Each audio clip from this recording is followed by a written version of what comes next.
I know a lot of people would consider this Snort handheld blower a yard tool, but really I use it around the machines just as often as outside. So taking a look, you can store it in the box that it comes in.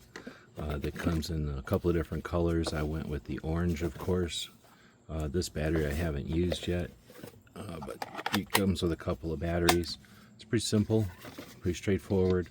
You're going to put on your blower just to kind of direct.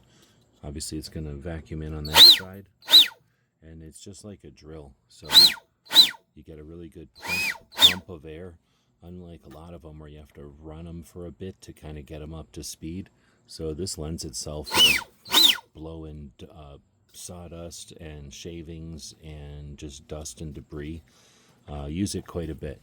One thing I would recommend is being careful that you don't get rocks and stuff coming through it, depending on what the job site and conditions are. Hope this helps.